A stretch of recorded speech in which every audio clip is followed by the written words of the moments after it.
seriousness just for a second. At this point in the evening, the projected winner of the Iowa caucuses has just started giving his victory speech.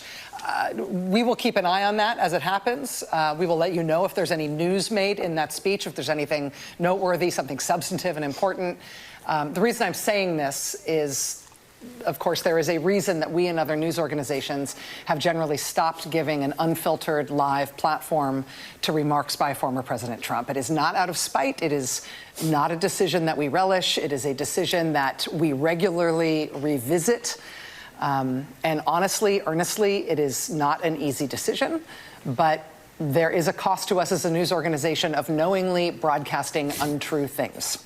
That is a fundamental truth of our business and who we are. And so his remarks tonight will not air here live. We will monitor them and let you know about any news that he makes. Hey there, guys. Welcome to the channel. So this is where we're at, man. Donald Trump had a historic caucus victory in Iowa, and it was the largest margin of victory for a non-incumbent candidate since the beginning of time, since records have started being kept, right? And MSNBC told you themselves that they will not allow their viewers to hear what the man has to say in any unfiltered way. And if you need a translator, if you don't speak liberal, what they're saying is, we don't want you to hear exactly what he says until we've had the opportunity to distill it for you and decide what we want you to believe that he actually means. And this, by the way, these are the people who can't get through an entire day without mumbling the word fascist at least a half dozen times, which of course is exactly what that is. I mean, you see it. You see it. I see it. Every reasonable person who has maintained the ability to critically think, they see it. The only people who don't are honestly the true victims of state-approved propaganda. And it's insane, man. It is crazy, crazy, crazy to watch. And it's sad. You know, there's so many people that don't even know what is being done to them and what is being done to their ability to make their own decisions and think. But, you know, they don't see it. They don't see it happening to them. And many of them guys are actually becoming radicalized to the point that they don't really even know which way is up anymore. But, you know, I feel like the important sort of data point, and you know, Steve talks about it a lot. He's going to probably talk about it a little more tonight, is that these are white Christians. That this is a state that is overrepresented by white Christians that are going to participate in these caucuses, yes. Especially tonight. Earlier today, reached out to Robbie Jones from the Public Religion Research Institute, knowing that we were going to talk about Iowa. And this is a hyper evangelical white state. And he said the following to me: Iowa is about 61% white Christian. The country as a whole is approximately 41% white Christian.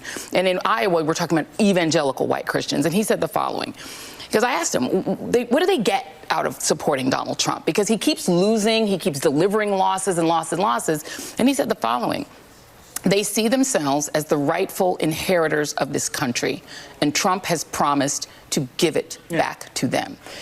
All the things that we think about electability, about, you know, what are people gaming out, or none of that matters when you believe that God has given you this country, that it is yours, and that everyone who is not a white conservative Christian is a fraudulent American, is a less... Guys, just listen, man, to these insane race hustlers. That's exactly what they are, man. She's basically saying these are not Americans in Iowa. These are white Christians. And she goes even crazier. She's begging to know, like, what could these people, she says, possibly get out of supporting Donald Trump? And people like her and her, they've been asking this same question for years, almost a decade. And it's crazy. You know, they're so blinded by their own propaganda-driven hate for conservatives, because that's what they have. They hate conservatives. They don't even remember why. They can't tell you why, but they do. You know, they're so blinded by that, they never, ever, ever look inward. They never ask themselves, you know, if these people that I think are so bad have more support than Democrats, what is it that Democrats are doing wrong? Is it the racial division that Democrats foster that these people don't like? Is it the fact that, you know, Democrat state legislators are quietly trying to legalize gender surgery for minors in places like New Hampshire? Is it maybe that they don't like? I mean, what could it possibly be? But no, they don't ever ask those questions. You know, it can't possibly be any of that. It's because they're just evil white Christians. And evil white Christians just love Donald Trump for some reason that no one can explain. It's insane. But anyway, so here we are. Iowa caucuses last night, and almost unbelievably, the polls were correct. Donald Trump completely demolished the field. And of course, the race hustlers in the mainstream media, they're going to make it about race because that is what they do. That is the only gear that they have. And honestly, I didn't see that coming. New Hampshire. And I think to the point that you made, Steph, I mean, it's the elephant in the room. She's still a brown lady that's got to try to win in a party that is deeply anti-immigrant and which accepts the notion that you can say immigrants are poisoning the blood of our country. She's getting, birthered by Donald Trump. And I don't care how much the donor class likes her, which will ramp up a lot, the better she does in New Hampshire. So it's still a challenge. I don't see how she becomes the nominee of that party. Guys, isn't it funny watching these people talk about Nikki Haley not having a chance as a brown lady in a party of old white men? And think about that. She just finished third in the primary, the first primary. And just compare that to Kamala Harris in the wonderful party of the Democrats who are for people of color and blah, blah, blah, whatever else. Kamala Harris never broke 1% polling, even in her home state. She dropped out before any primary could ever happen. And of course, ended up endorsing the whitest and oldest man the Democrats could possibly find. They must not even hear the words that they're saying, or they have absolutely no historical context, or even recent history doesn't play a part. But, it's insane. Or maybe they just, don't believe that their viewers are smart enough to put it all together. She did actually say one thing, I think, that was smart and true. She at least does admit when she's talking about Haley that there is a donor class. And she admits that what the donor class wants and the electorate wants appear to be diametrically opposed. Big surprise. So at least she got that right. But guys, can you actually believe these people? With Donald Trump still around, I can't picture it happening. Maybe it could happen. Ron DeSantis' only argument for staying in it is he's the white guy, that he can still make the appeal to white evangelicals. It is not.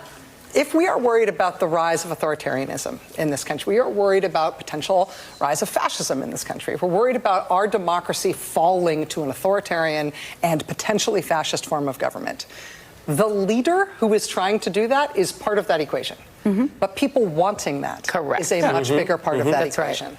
And the American electorate is made up of two major parties. One of those parties has been flirting with extremism on the ultra-right for a very long time. They've brought them in a way that they haven't been central to Republican electoral politics ever before, and I know because I've been studying this. But once you have radicalized one major party so that those are the preferences of the people who adhere to your party, the leader's interchangeable. And yes, Trumpism is sometimes what we call it. MAGA movement is probably a better way to do it. But there is an authoritarian movement inside Republican politics that isn't being bamboozled by Trump. They are pushing Trump to get more and more extreme, because the more extreme things he says, the more they adhere to him. And that is coming from a very large proportion of the American right that adheres to the Republican Party. And that's why this is a Republican Party problem more than it is the problem of one man and his leader. So you guys see what they're doing there, man. They're starting their shift away from Donald Trump. For years and years and years, it's all been about Donald Trump must be stopped at any cost. And they've proven that they 100% mean that and believe it. But they would even say things like, Republicans need to save their party, fix their party. There's lots of good Republicans just getting tricked by Donald Trump. And they need to fall back into line, just like the Paul Ryan type Republicans did. And now they're trying to broaden it. They see some kind of weird MAGA opening, right? But listen to Maddow's language. Back it up if you have to. She didn't say Republicans are authoritarian. She said there is the potential for authoritarianism.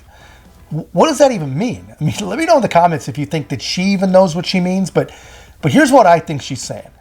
She's saying Republicans can't be saved. And the only way to save the union is to nullify and degrade and ignore the half of the country that you don't like, that she doesn't approve of, until everyone just decides to become a mushy brain, vote blue, no matter who type.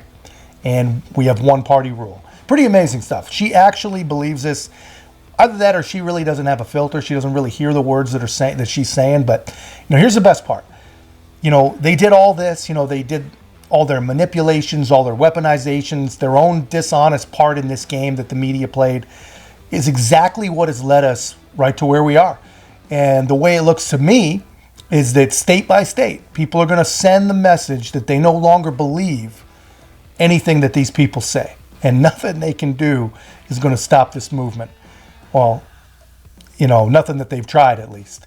But anyway, that's just my take, guys. Let me know yours in the comments. And don't forget to like, comment, subscribe. Most importantly, share the channel. Guys, this is going to be a big year for conservative voices. So be a part of this channel's growth. I appreciate it, guys. I'll see you in the next one.